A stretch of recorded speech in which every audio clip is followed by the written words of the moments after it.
Halo sobat-sobat semua, berjumpa kembali dengan saya Tantan di channel YouTube Taxation Literation.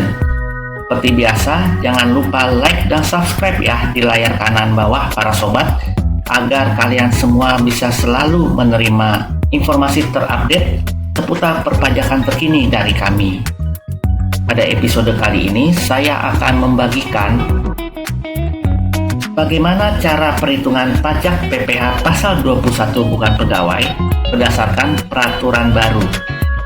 Untuk lebih mengetahui siapa itu bukan pegawai adalah individu yang berprofesi sebagai para pekerja bebas, misalnya pengacara, artis, nyanyi, penulis, dan lain-lain. Termasuk di dalamnya agen asuransi dan agen MLM. Untuk lebih jelasnya, kita akan membahas di slide berikut ini. PPh pasal 21 terutang dihitung dengan mengalihkan tarif pasal 17 ayat 1 huruf A Undang-Undang PPh dikalikan 50% dari jumlah penghasilan bruto yang diterima bukan pegawai pada satu masa pajak atau saat terutangnya penghasilan. Jumlah penghasilan bruto bukan pegawai untuk jasa catering merupakan seluruh jumlah penghasilan dengan nama dan dalam bentuk apapun yang diterima bukan pegawai dari pemotong pajak. Sedangkan untuk jasa dokter yang berpraktik di rumah sakit dan atau klinik, yaitu sebesar jasa dokter yang dibayar oleh pasien melalui rumah sakit dan atau klinik sebelum dipotong biaya-biaya atau bagi hasil. Sedangkan untuk jasa lainnya, yaitu seluruh jumlah penghasilan dengan nama dan dalam bentuk apapun yang diterima bukan pegawai dari pemotong pajak, tidak termasuk gaji, upah, honorarium, tunjangan, dan pembayaran lain sebagai imbalan sehubungan dengan pekerjaan yang diterima tenaga kerja yang dipekerjakan oleh bukan pegawai. Panjang dapat dibuktikan dengan kontrak kerja, daftar pembayaran gaji upah, dan pemberian lain sebagai imbalan sehubungan dengan pekerjaan. Lalu, pembayaran pengadaan atau pemberian atas barang atau material yang diterima penyedia barang atau bukan pegawai terkait dengan jasa yang diberikan pihak bukan pegawai. Panjang dapat dibuktikan dengan faktur pembelian barang atau material dan atau pembayaran yang diterima pihak ketiga dari bukan pegawai atas jasa yang diberikan pihak ketiga tersebut, sepanjang dapat dibuktikan faktur tagihannya dari pihak ketiga disertai perjanjian tertulis, termasuk bukti pemberian penghasilan kepada pihak ketiga. Dalam hal berdasarkan kontrak atau perjanjian, pembayaran tidak dapat dipisahkan, maka besarnya penghasilan bruto atas penghasilan yang diterima bukan pegawai adalah sebesar jumlah penghasilan bruto yang diterima dari pihak pemotong pajak. Untuk lebih jelasnya, kita bahas contoh sebagai berikut. Yang pertama, pada bulan November 2024, Tuan T melakukan jasa perbaikan komputer kepada PT G dan menerima imbalan 7 juta rupiah.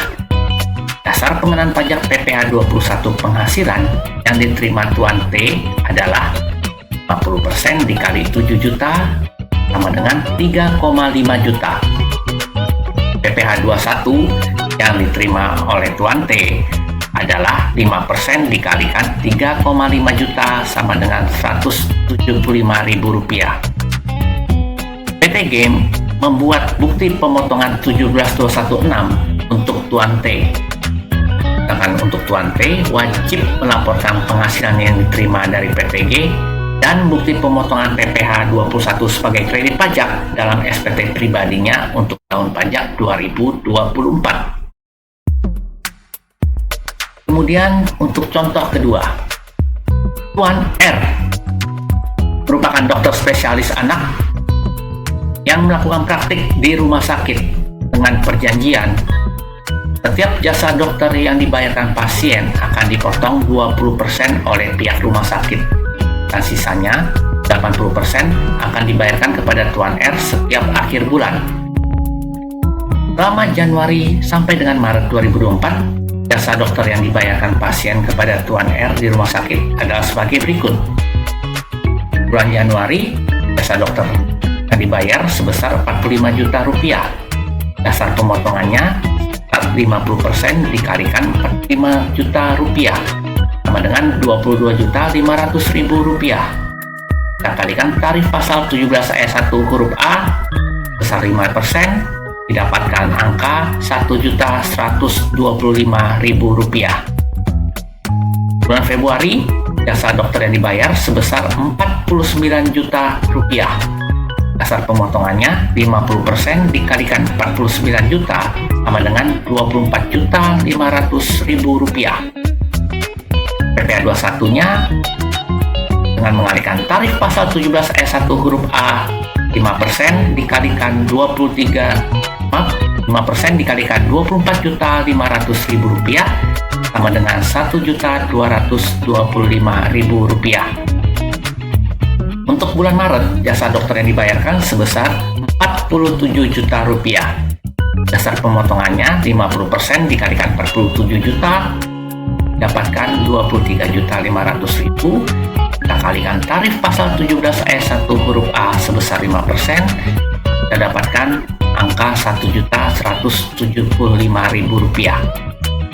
Ingat total PPh pasal 21 yang dipotong oleh pihak rumah sakit dari Januari sampai dengan Maret sebesar 3.525.000 rupiah. Pihak rumah sakit harus membuat bukti pemotongan 17216 untuk Tuan R setiap bulan. Sedangkan Tuan R wajib melaporkan penghasilan yang diterima dari rumah sakit dan bukti pemotongan PPh 21-nya sebagai kredit pajak dalam SPT pribadi untuk tahun pajak 2024. Kita bahas contoh ketiga. Bulan Agustus 2024, Tuan V melakukan penyerahan jasa perawatan AC kepada PTE dan menerima imbalan 10 juta rupiah. Tuan V juga mempekerjakan seorang ahli kelistrikan dengan upah 4,5 juta rupiah dan melakukan penggantian spare part AC sebesar 1 juta rupiah. Bagaimana dituangkan dalam kontrak antara Tuan V dan PTE dan dibuktikan dengan faktur tagihan dari ahli kelistrikan dan faktur pembelian spare part AC yang dilampirkan oleh Tuan V. Dasar pemotongan atas penghasilan yang diterima Tuan V adalah 50% dikalikan 10 juta dikurang 4.500.000 rupiah dikurangkan 1 juta rupiah dan dapatkan 2.250.000 rupiah. Ya, pasal 21 penghasilan yang diterima Tuan V sebesar 5% dikalikan 2.250.000 rupiah sama dengan 112.500. PTE harus membuat bukti pemotongan 17216 untuk Tuan V setiap bulan.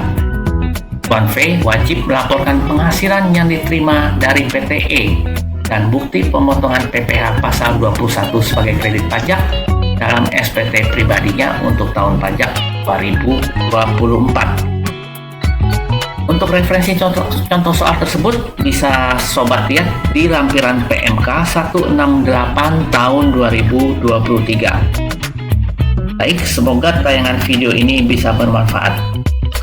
Ingat ya sobat, untuk klik like dan subscribe di layar kanan bawah, karena subscribe itu gratis loh. Sampai jumpa di topik saya berikutnya.